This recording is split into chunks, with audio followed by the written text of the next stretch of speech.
എല്ലാവർക്കും നമസ്കാരം. B sting എന്ന വിഷയത്തെപ്പറ്റി ഏതാനും അടിസ്ഥാനമായ വിവരങ്ങൾ നിങ്ങളുമായി ഷെയർ ചെയ്യാനാണ് ഞാൻ ഇന്നിവിടെ വന്നിരിക്കുന്നത്. പൊതുവെ നമ്മുടെ നാട്ടിൽ ബീ സ്റ്റിംഗ് എന്നുകൊണ്ട് ഉദ്ദേശിക്കുന്നത് ഒന്നെങ്കിൽ തേനീച്ചയെ കുത്തുന്നത്, അല്ലെങ്കിൽ കടന്നല് കുത്തുന്നത്, അതുമല്ലെങ്കിൽ പിന്നെ മാവാളി, ഇങ്ങനെയുള്ള ക്ഷുദ്രജീവികളുടെ ഒരു സ്റ്റിങ്ങിനെയാണ് കോമൺ ആയിട്ട് നമ്മുടെ ക്ലിനിക്സിലൊക്കെ കണ്ടുവരുന്ന ഒരു കണ്ടീഷൻ എന്ന് പറയുന്നത്. ശരിക്കും പോയ്സണസ് സ്റ്റിങ്സ് എന്ന് പറയുന്നത് വലിയൊരു സബ്ജക്റ്റാണ്. നമ്മുടെ പാമ്പിൻ്റെ കടി തൊട്ട് സ്കോർപ്പിയൻ, അതായത് തേള്, സ്പൈഡർ ബൈറ്റ്സ്, ഇതെല്ലാം ഈ ഒരു കാറ്റഗറിയിൽ വരും. പക്ഷേ ഈ വീഡിയോയിൽ നമ്മൾ ബീ സ്റ്റിങ്സ് മാത്രമാണ് സംസാരിക്കുന്നത്. അപ്പോൾ നമ്മൾ ആദ്യം ഐഡൻറ്റിഫൈ ചെയ്യാൻ പഠിക്കേണ്ടത് നമ്മൾ കുത്തിയത് ഒരു തേനീച്ചയാണോ കടന്നലാണോ എന്നുള്ള വ്യത്യാസമാണ്. ഇതിൽ ഏറ്റവും പ്രധാനപ്പെട്ട വ്യത്യാസം എന്ന് പറയുന്നത്, തേനീച്ച കുത്തിയാൽ നമ്മുടെ ശരീരത്തിൽ അതിൻ്റെ കൊമ്പ് അവശേഷിപ്പിച്ചിട്ടാണ് അത് പോകുന്നത്. അതായത് അവരുടെ കൊമ്പിൽ ബാർബ്സ് എന്ന് പറയുന്ന ഒരു സ്ട്രക്ചറുണ്ട്. ഇങ്ങനെ അരം പോലെ ഇരിക്കും. കുത്തുമ്പോൾ ആ വിഷസഞ്ചിയും തേനീച്ചയുടെ വയറിൻ്റെ ഒരു ഭാഗവും നമ്മുടെ ശരീരത്തിൽ ഈ ബാർബ് ഉള്ളതുകൊണ്ട് ഉടക്കി നിൽക്കും. തേനീച്ച അപ്പോൾ തന്നെ മരിച്ചു പോവുകയും ചെയ്യും. പക്ഷേ തിരിച്ച് കടന്നലെന്ന് പറയുമ്പോൾ അതിനങ്ങനെ ബാർബ്സ് ഇല്ലാത്തത് കൊണ്ട് തന്നെ റിപ്പീറ്റഡ് ആയിട്ട് നമ്മളെ കുത്താനായിട്ട് ഒരു കടന്നലിന് സാധിക്കും. പിന്നെ ഒരു ക്യാരക്ടർ വൈസും അത് അത്രയും നമുക്ക് ഒബ്സർവ് ചെയ്യാൻ പറ്റില്ല. എങ്കിലും നിങ്ങളുടെ അറിവിനായി പറയാം, തേനീച്ചകൾ പൊതുവെ അക്രമകാരികളായ ജീവികളെ അല്ല. അവർ ആ പൂക്കളിലേക്ക് അടുത്ത് ഇങ്ങനെ കറങ്ങി നടന്ന് തേനൊക്കെ കളക്ട് ചെയ്ത് പോളിനേഷനൊക്കെ ആയിട്ട് അവരങ്ങനെ അവരുടെ ഒരു ലൈഫിൽ നിൽക്കും. നമ്മളായിട്ട് അങ്ങോട്ട് ചെന്ന് അവരെ അറ്റാക്ക് ചെയ്യുകയാണ്, അല്ലെങ്കിൽ ബീങ് ത്രെറ്റൻഡ് എന്നൊരു സാഹചര്യത്തിൽ മാത്രമേ തേനീച്ച നമ്മളെ ഉപദ്രവിക്കുകയുള്ളൂ. പക്ഷെ ഒരു ഈ വാസ്പ് എന്ന് പറയുന്നത്, അതായത് കടന്നലെന്ന് പറയുന്ന ജീവി കുറച്ചുകൂടി അഗ്രസീവാണ്. കാരണം അത് ഫുഡ് ഹണ്ട് ചെയ്ത് ജീവിക്കുന്ന ജീവികളാണ്. ഇപ്പോൾ നമ്മുടെ ഭക്ഷണ സാധനം ആയാലും മറ്റ് ഇൻസെക്ട്സിനെ ആയാലും ഹണ്ട് ചെയ്യുന്നൊരു ക്യാരക്ടർ ഉള്ളതുകൊണ്ട് തന്നെ അത് കുറച്ചുകൂടി അഗ്രസീവാണ്. അപ്പോൾ നമ്മൾ പ്രത്യേകമായിട്ടൊരു പ്രകോപനമൊന്നും ഉണ്ടാക്കില്ലെങ്കിൽ പോലും ഈ വാസ്പിൻ്റെ, അതായത് കടന്നലിൻ്റെ ആക്രമണം ചിലപ്പോൾ നമുക്ക് കിട്ടാൻ സാധ്യതയുണ്ട്. അപ്പോൾ ജീവികളുടെ ഈ ഒരു സ്വഭാവ വ്യത്യാസം കൂടി നമ്മളൊന്ന് അറിഞ്ഞിരിക്കുന്നത് നല്ലതാണ്. അപ്പോൾ പൊതുവേ നമ്മൾക്ക് ഇത് കുത്തിക്കഴിഞ്ഞാൽ എന്താ സംഭവിക്കുന്നത് എന്ന് നോക്കാം. അതായത് നമ്മളെല്ലാവർക്കും അറിയാവുന്ന പോലെ പോയിസൺ ആണ് ഇത് നമ്മുടെ ശരീരത്തിലേക്ക് ഇഞ്ചെക്ട് ചെയ്യുന്നത്. അതുകൊണ്ട് തന്നെ നമ്മുടെ ഒരു ബോഡി നേച്ചർ അനുസരിച്ച് നമ്മൾ എത്രത്തോളം ഈ പറഞ്ഞ കാര്യങ്ങളോട് സെൻസിറ്റീവ് ആണെന്നനുസരിച്ചൊക്കെ റിയാക്ഷൻസ് പലതായിരിക്കാം. എല്ലാവർക്കും ഒരേപോലെ ആകണം എന്നില്ല. ഒരു തവണ കുത്തു കിട്ടിയ ആൾക്ക് തന്നെ അടുത്ത തവണ സെയിം രീതിയിലാവണം എന്നില്ല. ഒരു ബീ കുത്തുമ്പോൾ ഉണ്ടാകുന്ന റിയാക്ഷൻ ആവണം എന്നില്ല ഒരു ഗ്രൂപ്പ് ഓഫ് ബീസ് കുത്തുമ്പോൾ. അങ്ങനെ ഭയങ്കര വേരിയേഷൻ ഉണ്ട്. എങ്കിൽ പോലും നമുക്ക് ഈ റിയാക്ഷനെ മൈൽഡ്, മോഡറേറ്റ്, സിവിയർ എന്നിങ്ങനെ തരംതിരിക്കാം. അപ്പോൾ മൈൽഡ് ആയിട്ടുള്ള ഒരു റിയാക്ഷൻ എന്ന് പറഞ്ഞു കഴിഞ്ഞാൽ, കുത്തിയ സ്ഥലത്ത് നമുക്ക് സ്വാഭാവികമായും ഒരു പെയിൻ ഉണ്ടാകും. അവിടെ ബെൽറ്റ് എന്ന് പറഞ്ഞ് സ്കിന്നിൻ്റെ തൊലിപ്പുറത്ത് കുറച്ച് മാറ്റങ്ങൾ കാണാൻ നമുക്ക് സാധിക്കും. ഈ ചിത്രത്തിൽ കാണിച്ചിരിക്കുന്നത് പോലെയാണ് അത് ഇരിക്കുന്നത്. പിന്നെ ചെറിയ നീരുണ്ടാവാം, വേദന ഉണ്ടാവാം, പലർക്കും ചൊറിച്ചിലുണ്ടാവാം. ഈ പറഞ്ഞ ലക്ഷണങ്ങൾ കാണിക്കും. പക്ഷേ മൈൽഡ് റിയാക്ഷൻ കുറച്ചുകൂടി വേഗത്തിൽ റിസോൾവ് ആകും. അതായത് ചിലപ്പോൾ ഒരു 2-3 മണിക്കൂർ നല്ല ബുദ്ധിമുട്ടുണ്ടാവും.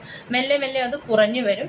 ഒരു 2 ദിവസത്തിനുള്ളിലൊക്കെ ഇത് കംപ്ലീറ്റ്ലി റിസോൾവ് ആയി പോകാൻ സാധ്യതയുണ്ട്. പക്ഷേ ഒരു മോഡറേറ്റ് റിയാക്ഷൻ എന്ന് പറയുമ്പോൾ ഈ പെയിൻ കുറയുന്നതിന് പകരം കൂടും. ഇതേ റിയാക്ഷൻസ് ആയിരിക്കും. നല്ല വേദന ഉണ്ടാകും, നീരുണ്ടാവും, വെൽറ്റ് ഉണ്ടാവും, പലർക്കും ചൊറിച്ചിൽ ഫീൽ ചെയ്യാൻ സാധ്യതയുണ്ട്. അപ്പോൾ ആ ഭാഗത്തുള്ള ആ ഒരു ഇൻറ്റൻസിറ്റി, നീരുമെല്ലാം ഡേ ബൈ ഡേ കൂടി വരും. 2-3 ദിവസം കൂടിയ ശേഷം പിന്നെ ഏകദേശം ഒരാഴ്ചയെങ്കിലും എടുത്തേ അത് റിസോൾവ് ആകുകയുള്ളൂ. ഞാനീ പറയുന്നതെല്ലാം നമ്മൾ മെഡിക്കേഷൻസ് എടുക്കാതെ ഉള്ള ഒബ്സർവേഷനാണ്. മെഡിസിൻ എടുത്തില്ലെങ്കിൽ ഏകദേശം ഒരാഴ്ചയെങ്കിലും ഒരു മോഡറേറ്റ് സ്റ്റിങ്ങിൻ്റെ എഫക്റ്റ് നമ്മുടെ ശരീരത്തിൽ ഉണ്ടാകും. ആ പെയിനും ബുദ്ധിമുട്ടും ഒക്കെ നമ്മൾ ശരിക്കും സഫർ ചെയ്യേണ്ടി വരും. പക്ഷേ മൂന്നാമത്തെന്ന് പറയുന്നതാണ് ശരിക്കും ഏറ്റവും അപകടകരമായ റിയാക്ഷൻ. അത് അനാഫൈലാറ്റിക് റിയാക്ഷൻ എന്ന് പറയും. അപ്പോൾ ഒരു വ്യക്തി വളരെ സെൻസിറ്റീവാണ്. അപ്പോൾ അയാളുടെ ബോഡി അത്രയും സെൻസിറ്റീവ് ആകുമ്പോഴാണ് ശരിക്കും അനാഫൈലാറ്റിക് റിയാക്ഷൻസ് വരുന്നത്. അപ്പോൾ ഈ സമയത്ത് ഈ മൈൽഡിലും മോഡറേറ്റിലും ഒക്കെ പറഞ്ഞ ലക്ഷണങ്ങളല്ലാതെ ഈ വ്യക്തിക്ക് ശ്വാസം എടുക്കാൻ ബുദ്ധിമുട്ട് വരും. അയാളുടെ നാക്കൊക്കെ വീർത്ത് വരും, വിഴുങ്ങാൻ ബുദ്ധിമുട്ട് വരും, ഡയറിയ, വോമിറ്റിങ്, അങ്ങനത്തെ മറ്റ് പല സിവിയർ സിംറ്റംസ് അതിൻ്റെ ഒപ്പം ആൾ പ്രസൻറ്റ് ചെയ്യാൻ തുടങ്ങും. അപ്പോൾ ഇത് ഇങ്ങനെയുള്ള വളരെ ഗുരുതരമായ ലക്ഷണങ്ങളിലേക്ക് ഒരാൾ കാണിക്കുന്നു എന്ന് കണ്ടു കഴിഞ്ഞാൽ ഒരു കാരണവശാലും നമ്മൾ സമയം വേസ്റ്റ് ചെയ്യരുത്. പെട്ടെന്ന് തന്നെ അവരെ ഹോസ്പിറ്റലിൽ എത്തിക്കണം. കാരണം ആൾ മരിച്ചു പോകാൻ വരെ സാധ്യതയുണ്ട് ഇങ്ങനത്തെ ഒരു റിയാക്ഷൻ വരുമ്പോൾ. അപ്പോൾ ഈ 3 റിയാക്ഷൻസും ആണ് പ്രധാനമായ ഒരു ബീ സ്റ്റിങ്ങിൽ കാണുന്നത്. അതുപോലെ തന്നെ ഇപ്പോൾ ഒരു മൈൽഡ്, അത്യാവശ്യം റെസിസ്റ്റൻസ് ഒക്കെ ഉള്ള ആളാണെങ്കിൽ പോലും ഒന്നിലധികം ബീസ് ഒരു കൂട്ടമായി ആക്രമിച്ചു കഴിഞ്ഞാൽ അയാൾക്കും നല്ല ബുദ്ധിമുട്ട് തന്നെയായിരിക്കും ഉണ്ടാകുന്നത്. ആ സാഹചര്യത്തിൽ നമ്മൾ കഴിയുന്നത് അവരെ സെൽഫ് മാനേജ് ചെയ്യാൻ നോക്കാതിരിക്കുക, പെട്ടെന്ന് തന്നെ ഹോസ്പിറ്റലിൽ എത്തിക്കുക എന്നുള്ളതാണ് നമ്മുടെ ധർമ്മം. ഇനി നമുക്കൊരു ഫസ്റ്റ് എയ്ഡ്, ഒരു സാധാരണ ഒരു തേനീച്ച നമ്മളെ കുത്തി, നമുക്ക് നമുക്ക് എങ്ങനെ ഒരു ഫസ്റ്റ് എയ്ഡ് അവിടെ ചെയ്യാം എന്നുള്ളത് വളരെ പ്രധാനമാണ്. അതിന് നമ്മൾ എല്ലാവരും ചെയ്യുന്ന ഏറ്റവും വലിയ അബദ്ധം എന്ന് പറയുന്നത് തേനീച്ചയുടെ കൊമ്പ് കൈകൊണ്ട് പിടിച്ച് ഊരിയെടുക്കാൻ ശ്രമിക്കുക എന്നുള്ളതാണ്.